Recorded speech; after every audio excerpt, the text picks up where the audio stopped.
Assalamualaikum warahmatullahi wabarakatuh. Salam sejahtera bagi kalian semua penonton video saya di sini. Saya akan mengungkap kembali tentang apa yang telah saya ceritakan kemarin. Maka di sini saya akan sedikit menerangkan tentang makna arti bersosialisasi dalam hidup. Saya akan sedikit menjelaskan tentang hidup bersosialisasi dalam kehidupan sehari-hari. Saya sebelumnya akan menerangkan dulu sedikit tentang kedudukan makhluk yang dinamakan manusia.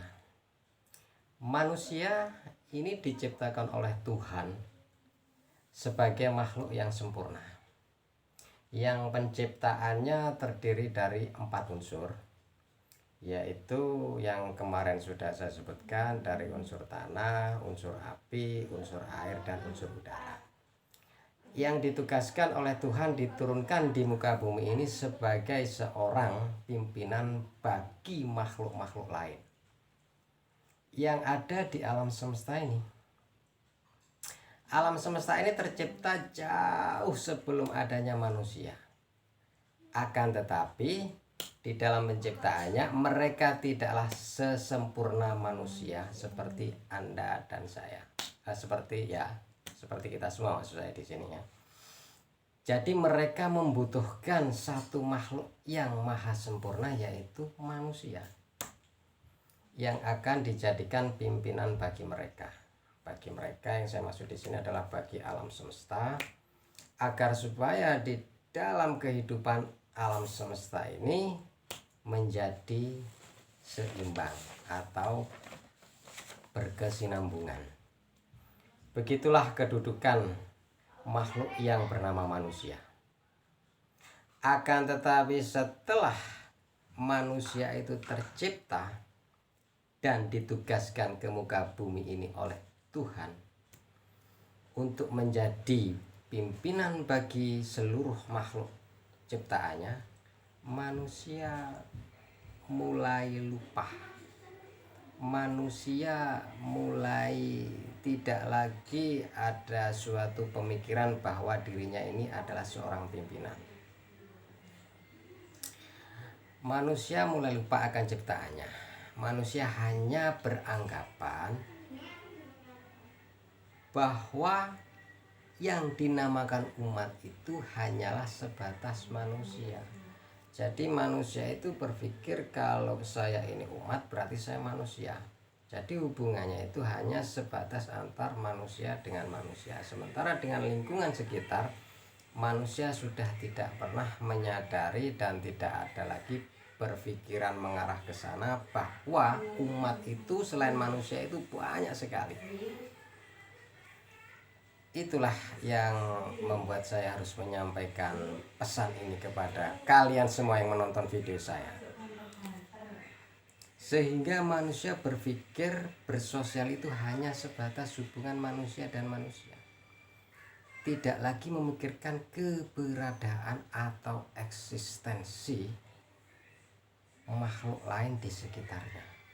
Maka dengan tanpa berpikir panjang, manusia tersebut dengan mudah merusak alam sekitar demi kepentingan sesaat, digunakan untuk keuntungan manusia itu sendiri. Kita sebagai manusia lupa akan tugas awal sebagai seorang pemimpin bagi makhluk-makhluk yang lain. Padahal mereka juga punya hak yang sama dengan kita. Sama-sama mempunyai hak untuk hidup, hak untuk disayangi, dipelihara, dilestarikan keberadaannya. Mereka juga ingin dihargai sama seperti manusia.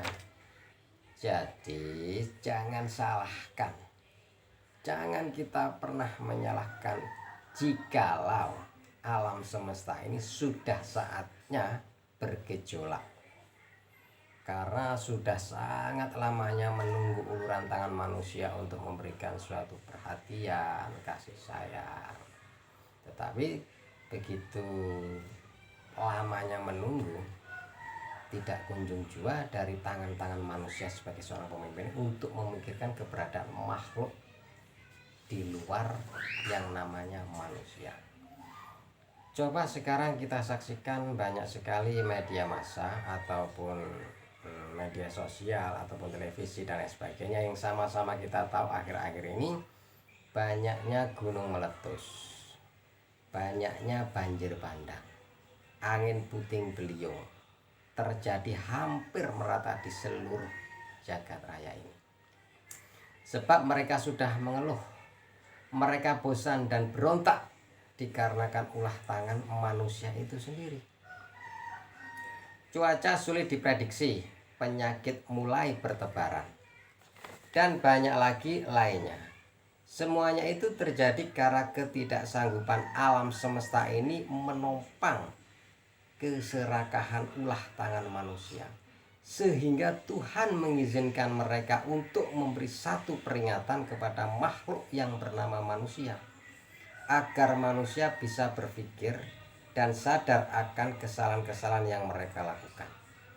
Jika tetap tidak ada kesadaran, maka tidak menutup kemungkinan Allah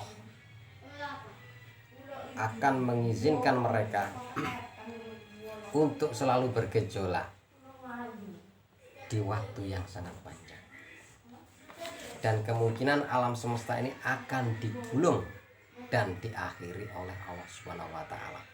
Sebagaimana Tuhan telah menghabiskan kaum Nabi Nuh alaihissalam, kaum Nabi Lut alaihissalam, tidaklah sulit bagi Tuhan untuk memusnahkan seluruh populasi alam semesta ini dan diganti dengan kehidupan yang lebih baik. Allahu a'lam bishawab. Semoga kita dalam lindungan Tuhan Yang Maha Esa dan menjadi orang-orang yang beriman serta dikehendaki oleh Allah Subhanahu wa taala. Itu hanya sedikit saya membacakan tulisan tangan saya dari ide-ide saya sendiri, karena saya sudah merasa terpanggil menjadi seorang pimpinan bagi seluruh umat makhluk Allah Subhanahu wa taala, agar supaya kita yang ada di sini tidaklah lupa akan jati diri manusia. Di sini saya sangatlah tidak akan membuat suatu perpecahan, dan saya tidak ingin perpecahan itu terjadi antar umat beragama. Saya tidak melihat kalian dari agama Nasrani, dari Katolik, dari Konghucu, Majusi, Hindu, Buddha, dan lain sebagainya. Dan saya dilahirkan mulai kecil adalah dari keluarga muslim. Maka saya mengakui adanya Allah Subhanahu wa taala adalah Sang Tunggal. Dan saya meyakini juga untuk agama Hindu juga meyakini bahwa Allah Subhanahu wa taala itu dengan sebutan lain yang saya sering dengar dari orang Hindu itu adalah Sang Hyang Widi-Wasa. Artinya setelah saya simpulkan dari berbagai macam bahasa, dari berbagai macam agama, itu hanya perbedaan cara pengucapan dan cara penyembahan, itulah yang lain. Pada hakikatnya, pada intinya semua agama itu bertuju kepada satu pokok, yaitu Sang Maha Pencipta. Sementara Tuhan itu hanya ada satu. Tuhan tidak ada yang dinamakan Tuhan kedua, ketiga, dan seterusnya. Di dalam agama Nasrani pun mengakui bahwa Bapa kami yang ada di surga. Itu artinya mereka mengakui bahwa Tuhan itu satu. Agama Hindu juga mengakui bahwa Tuhan itu satu. Yang pernah saya baca di kitabnya orang Hindu, kalau nggak salah ya, kitab Weda, itu mereka menyebutnya dengan Dewa Narayana. Dan Dewa Narayana inilah yang dimaksud di dalam Islam itu adalah Allah. Janganlah kita membuat suatu perbedaan hanya karena sebutan dalam bahasa. Kita mencari suatu kesamaan, suatu visi yang membuat kita bersatu, yang membuat kita bertauhid bahwa tidak ada Tuhan, tidak ada yang patut disembah dan dipuji kecuali Zat yang Maha Satu. Apalah arti suatu perbedaan ucapan? Apalah arti suatu perbedaan agama? Mohon maaf, saya tidak menyamakan semua agama itu adalah sama, tidak. Artinya saya di sini hanya mencari satu titik. Apa itu? Apapun agama mereka, apapun agama yang mereka yakini, itu adalah satu, menyembah kepada Tuhan. Bukankah di dalam Pancasila sila pertama kita sudah sama-sama mengakui Indonesia berketuhanan yang Maha Esa? Apalagi yang akan kita perdebatkan? Apalagi yang akan kita perebutkan? Kebenaran mana menurut Anda yang paling benar? Sementara rumusan di dalam Pancasila itu sudah jelas bahwa ketuhanan yang Maha Esa. Di situ sudah jelas pasti bahwa seluruh agama yang ada di Indonesia ini itu mengakui bahwa Tuhan itu satu. Maka dari itu kita sebagai umat Islam, kita sebagai umat mukmin, mudah-mudahan kita menjadi orang yang bertakwa. Saya merasa alhamdulillah. Kenapa? Janganlah kita mencari suatu perbedaan. Janganlah kita bangga kita bernaung di salah satu bendera. Kita dari bendera yang berwarna biru dengan bendera yang berwarna kuning, dengan bendera yang berwarna hijau, kita bermusuhan. Coba secara logika kita pikirkan, apakah organisasi-organisasi Islam yang ada di Indonesia ini tidak mempunyai dasar yang kuat? Baik itu berbendera hijau, baik itu yang berbendera biru, baik itu yang berbendera kuning, mereka sama-sama mengambil pondasi atau dalil-dalil mereka diambil dari satu kitab yang dinamakan Al-Quran. Kitab yang diturunkan oleh Allah Subhanahu wa Ta'ala melalui Jibril kepada Rasulullah Muhammad SAW. Kenapa kita harus membeda-bedakan? Hanya caranya saja yang berbeda. Dengan cara yang berbeda itu, janganlah membuat kita menjadi suatu bentrokan antar umat Islam. Marilah kita bersatu. Allah menghendaki alam semesta ini menjadi suatu tempat bagi manusia bagaikan surga. Dipelihara, disayangi, diperhatikan, bukan malah dirusak. Sementara ini yang terjadi, manusia hanya bisa memanfaatkan alam semesta, tetapi tidak bisa memelihara. Contoh, mereka menggempur gunung-gunung hanya untuk mengeruk emas, mengeruk tambang apalah itu saya kurang tahu, hanya untuk kepentingan sesaat.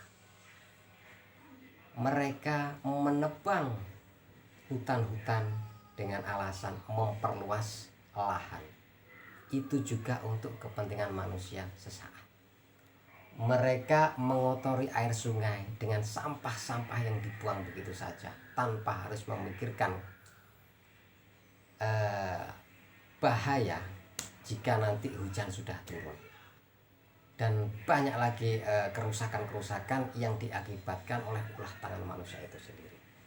Maka bagi saudara-saudara semua yang mendengarkan video saya ini, janganlah kalian menyalahkan jikalau alam semesta saat ini banyak terjadi banjir, banyak terjadi bencana, meletusnya gunung dan sebagainya. Itu adalah ulah tangan dari kita sendiri. Marilah kita menyayangi mereka sesuai dengan keyakinan kita, sesuai dengan agama-agama kita. Saya yakin tidak satupun agama itu yang membenarkan tentang perusakan, apalagi merusak alam lingkungan. Baik itu dari agama Islam, agama Kristen, Katolik, Majusi, Hindu, dan lain sebagainya. Saya tidak bisa menyebutkan satu-satu keyakinan yang ada di Indonesia ini karena sangat banyak sekali keyakinan, tetapi saya tidak melihat perbedaan di sana. Saya hanya ingin menyatukan visi. Visi kita itu sama, kita sama-sama makhluk Tuhan. Kita sama-sama manusia, kita sama-sama mempunyai hak hidup di sini. Begitu juga dengan lingkungan. Umat ciptaan Allah, umat ciptaan Tuhan kita sebelum jauh manusia tercipta, itu Tuhan sudah menciptakan alam semesta. Salah satu contoh kecil saja yang saya sebutkan. Tuhan menciptakan pepohonan, tumbuhan. Tuhan menciptakan hewan. Tuhan menciptakan bebatuan.